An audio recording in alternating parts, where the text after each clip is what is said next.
हर farmer FCR मांगता है 1.5 की 1 किलो का होने के लिए, और उसके लिए अगर आप कम से कम 15 या 20% सोया नहीं डालते तो वो एफसीआर आना संभव नहीं है। नमस्कार। आप देखना शुरू कर चुके हैं एग योग और मैं आप सबका बहुत बहुत स्वागत करता हूं, हार्दिक अभिनंदन करता हूं। आज हम बहुत ही शानदार विषय पर बात करने वाले हैं और वो विषय है कि ब्रॉयलर फार्मिंग में एक शानदार नुक्ता वो क्या है कि जो ब्रॉयलर फार्मिंग वेंटिलेटर पे नज़र आती है कई बार, तो उसका बारे में डॉक्टर खन्ना जी से हम जानेंगे। Doctor Khanna ji national poultry consultant है और पूरे भारत में कोई ऐसा फार्म नहीं है जिस तरीके के फार्म में डॉक्टर खन्ना नहीं गए होंगे। तो हर एक तरीके के फार्म में डॉक्टर साहब जाते रहते हैं और जम्मू कश्मीर से कन्याकुमारी तक काफ़ी भ्रमण करते रहते हैं पोल्ट्री फार्मिंग को लेके। तो सर, ब्रॉयलर फार्मिंग को आप कैसे देखते हैं? तो ब्रॉयलर फार्मिंग में मुझे बताइए, वो नुक्ता बताइए जो हम डिस्कस कर रहे थे, जो ब्रॉयलर फार्मिंग को बचा सकता है। देखिए, ब्रॉयलर फार्मिंग में इस वक्त 35 से 36% सोया पड़ने के कारण सोया हमारा इतना महंगा हो गया है। अगर हम कुछ भी उसके अतिरिक्त डालते हैं तो हमारी एफसीआर में फ़र्क पड़ता है। तो फार्मर्स को अगर चलना है इसमें तो उनको 15 या 20 लाख रुपया इधर उधर से जुगाड़ करके अपनी फीड पे आना होगा। नहीं तो वरना क्या है कि फीड वालों बनाने वालों के खर्चे इतने ज़्यादा हैं कि उनकी भी मुश्किलात हैं, उनको भी मुश्किल आती है कि फार्मर्स को कैसे इतना अच्छा एफसीआर दें। अब हर फार्मर एफसीआर मांगता है 1.5 की 1 किलो का होने के लिए, और उसके लिए अगर आप कम से कम 15 या 20% सोया नहीं डालते तो वो एफसीआर आना संभव नहीं है। तो कोई भी फार्मर या फीड मिल वाला ये अगर 15% सोया डाल के बाकी चाहे वो उल्टा चीज़ें डाल दे, ग्वार डाल दे, डीडीजीएस डाल दे, या कई लोग जो है मेज़ ग्लूटन भी डाल रहे हैं, कई चीज़ें, बहुत सारी चीज़ें आजकल मार्केट में आ गई हैं। मीट मिल भी है, मीट कम बोन मिल भी है। तो ये सारी चीज़ों का मक्का की जगह चावल भी चल रहा है, बाजरा भी चल रहा है, बहुत सारी चीज़ें आजकल लोग डाल रहे हैं। तो ये सारी चीज़ें भी डाल दें, लेकिन फिर भी उनको प्री स्टार्टर में 15% और स्टार्टर फिनिशर में उनको 10% ग्वार नहीं रखते तो आपकी एफसीआर जो है 1.8 के करीब आ जाती है। तो अब 1.8 वाली एफसीआर का तो कोई फीड लेना नहीं चाहता, तो इस करके उनको जो है फीड महंगी बेचनी पड़ती है। 1.5 रुपया के करीब, तो 1.25 रुपये 1.5 रुपये के बीच में तो क्रम्स बनाने का खर्चा आता है। 2.5 रुपये उनके एडमिनिस्ट्रेटिव खर्चे हैं, जिसमें डीलर का मार्जिन है, ट्रांसपोर्ट का खर्चा है। एक मान लीजिए प्लांट जहाँ पे है उसकी 100 किलोमीटर पे जा रही है फीड, 50 रुपये उसका खर्चा आ जाएगा, यानी कि 50 पैसे किलो का खर्चा तो उसी का है।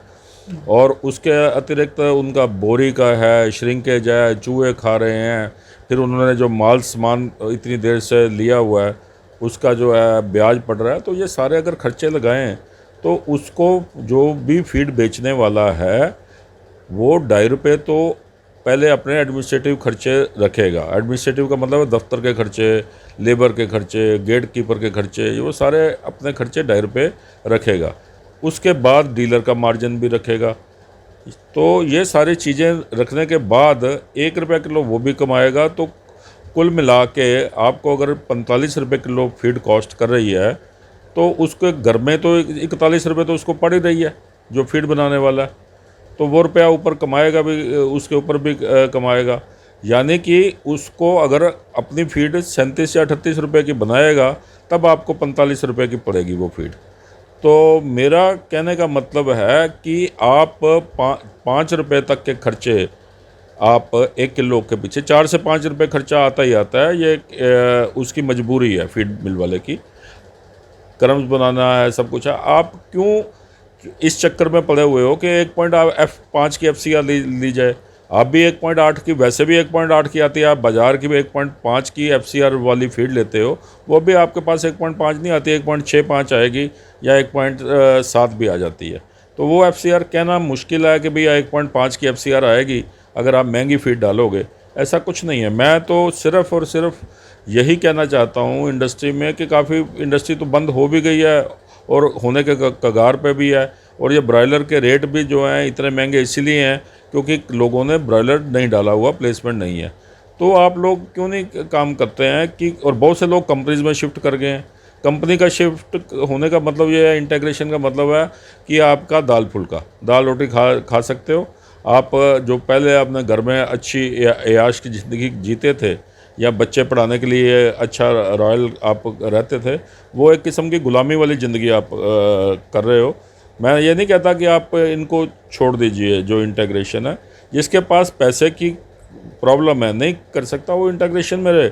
आज जिसके पास थोड़ा पैसा है वो अपनी फीड खुद बना सकता है। 10 दिन के लिए आप क्रम्स डालिए, मार्केट से लीजिए, किसी भी कंपनी से लीजिए, क्योंकि अपनी मैश फीड जो है वो इतना अच्छा नहीं रिज़ल्ट देती जो आपकी क्रम्स देती है।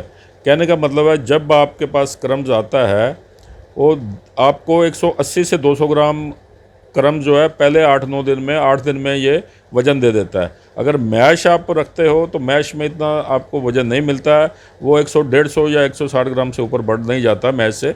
तो 40 ग्राम का जो वज़न है वो लास्ट में 1 ग्राम का वज़न ही 24 ग्राम में कन्वर्ट हो जाता है। मेरा कहने का मतलब है कि अगर आपको कोई हैचरी वाला आपको 1 ग्राम चिक्स का वेट कम देता है तो वो 1.5 से 2 रुपये उसी दिन आपके उसके खाते में चलेंगे, क्योंकि उसने तो 24 ग्राम वेट में कमी आनी है। 1 ग्राम ने 2 किलो तक होने के लिए 24 ग्राम कम वेट हो जाना है।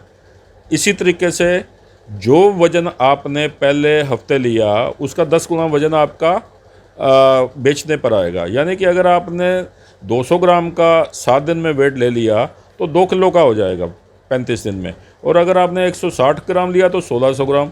तो आप देखिए ना कि आप अपनी मैश नहीं बना सकते हैं, तो आपको हर हालत में 180 से लेके 200 ग्राम तक का वज़न करना है। अब रह गए कि कैसे हम ये चीज़ अचीव कर सकते हैं।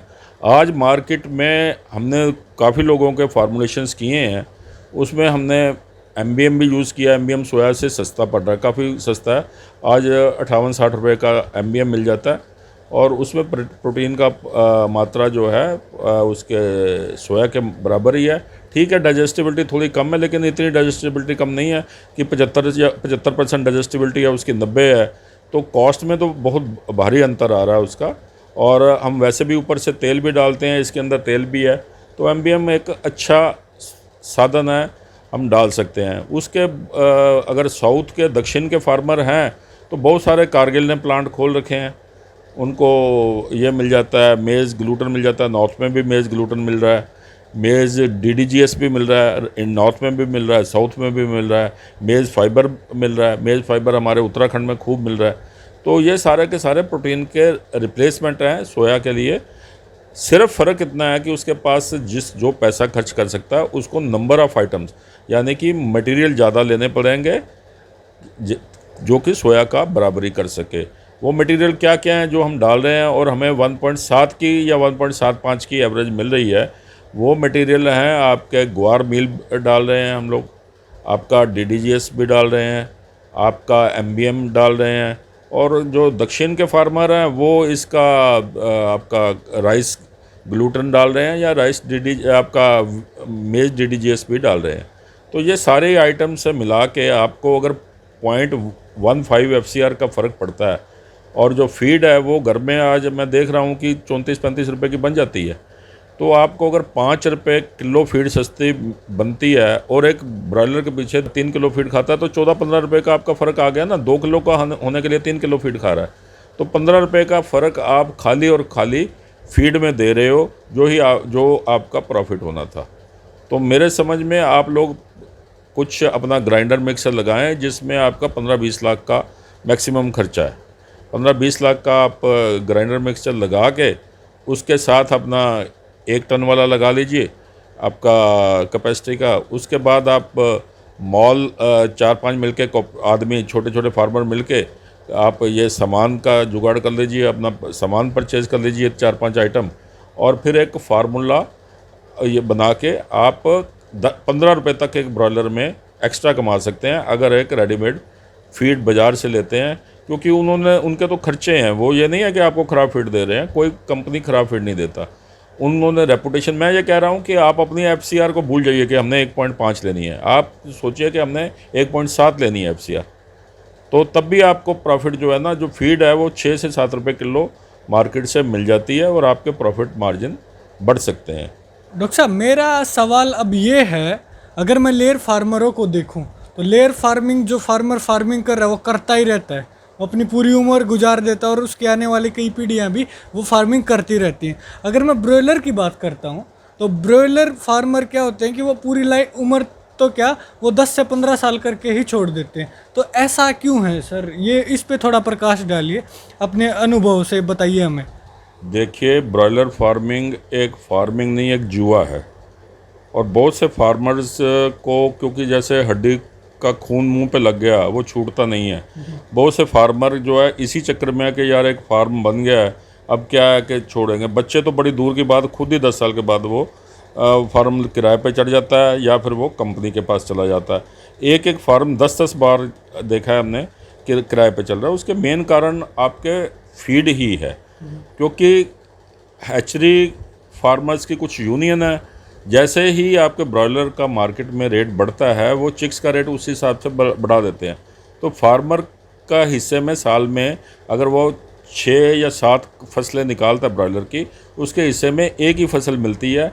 उसी में वो मोटरसाइकिल से कार पे आ जाता है और अगली फसल में कार से फिर मोटरसाइकिल में आ जाता है। तो ऐसा है कि हमने किसी फार्मर को लगातार कमाते हुए नहीं देखा।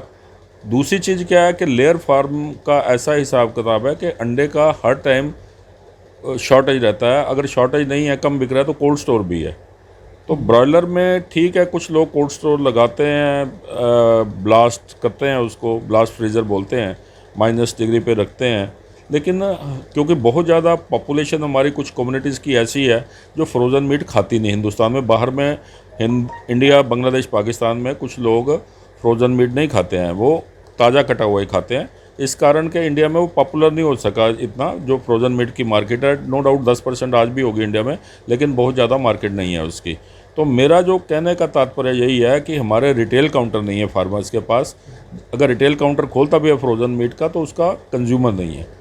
तो अगर वो होटलों में देता है, तो उतने बड़े होटलों में मार्केट नहीं है कि वो होटलों में कटिंग करके दे सके, क्योंकि एक कम्युनिटी जो है हिंदुस्तान में, वो बकायद जो है वो मीट खाती ही नहीं जो आपका किसी और का हाथ का कटा हुआ है या हलाल नहीं किया हुआ या कुछ है। तो उसके लिए भी हमारी जो कंजम्पशन की दिक्कत आ रही है। जबकि दूसरे जैसे मिडिल ईस्ट में, सऊदी अरेबिया, इंडोनेशिया, कुछ देशों में वो फ्रोज़न मीट खा लेते हैं, वहाँ कंजम्पशन का इतना फ़र्क नहीं है। हिंदुस्तान में लोगों का ऐसा ये धार्मिक मुद्दा, मैं इसको नहीं कहना चाहता, लेकिन ज़रूर इसका कंजम्पशन में फ़र्क है। तो अंत में सर, जो लोग ब्रॉयलर फार्मिंग करते हैं, फिर ब्रॉयलर फार्मिंग करने की सोच रहे हैं, तो उनको क्या संदेश देना चाहेंगे आप अपनी तरफ से? देखिए, ब्रॉयलर फार्मिंग कोई नुकसानदायक वो धंधा नहीं है। ये लाभदायक तभी हो सकता है अगर आपके पास कुछ रिटेल काउंटर्स हों या कोई आपका संपर्क में कुछ होटल वाले हों, जिससे आपका डायरेक्ट मीट बेचा जा सके। और इसमें सबसे बड़ा मुद्दा फीड अपनी बनाने का है। अगर आप फार्मर हमारा क्या करता है, 10,000 से लेके 1 लाख तक ब्रॉयलर वाला फीड कभी अपनी बनाने की सोचता नहीं। वो सोचता है कि ये बहुत बड़ा गेम है, जबकि ये सारा 20-25 लाख का एक प्लांट लग जाता है। मैश का प्लांट लगाइए, आप FCR की चिंता ना कीजिए। 0.1 FCR अगर बढ़ भी जाती है तब भी आपकी कमाई अच्छी है, ठीक है ना। आपको फीड भी उतना ही सस्ता पड़ता है। तो अपनी फीड खुद बनाइए, आप कंपनीज का सहारा ना लें, क्योंकि उसमें आपका 10 से 15% 15 रुपये के बीच, 15 रुपये का ही है अंतर आ जाता है, और फार्मर को उसमें कुछ नहीं बचता है। और जैसे ही आप इस लाइन में कुछ ज़्यादा कर पाते हैं, फिर अपनी हैचरी का भी सोचो, उसमें भी आप 4 से 5 रुपये चिक्स कमाओगे। फिर उसके बाद आप उसको अपनी फीड सस्ती करोगे। ये टोटल प्रोसेस में आपको टोटल बर्ड की प्रॉफिटेबिलिटी में फ़र्क पड़ेगा। तो अपनी हैचरी हो, अपना चिक्स हो, अपनी फीड मिल हो, तो इन सारी चीज़ों को आप करोगे तो 20 से 25 रुपये पर बर्ड कमा सकते हो। महत्वपूर्ण जानकारी के लिए बहुत बहुत धन्यवाद सर। मैं तमाम दर्शकों की तरफ से आपका बहुत बहुत धन्यवाद करता हूं। और जो भी दर्शक इस वीडियो को देख रहे हैं उन सबसे चाहता हूं, अगर आपने एग्योक न्यूज़ को सब्सक्राइब नहीं किया तो अभी सब्सक्राइब कीजिएगा। एग्योक न्यूज़ देख रहे सभी दर्शकों का बहुत बहुत धन्यवाद, और इस वीडियो को यहाँ तक देखने के लिए भी आप सबका बहुत बहुत धन्यवाद। और साथ में मैं खन्ना जी का भी बहुत बहुत धन्यवाद करता हूँ, जो निरंतर परामर्श देते रहते हैं एग्योक न्यूज़ के माध्यम से अपने कीमती समय से समय निकाल कर। धन्यवाद sir. Thank you to all everybody, thank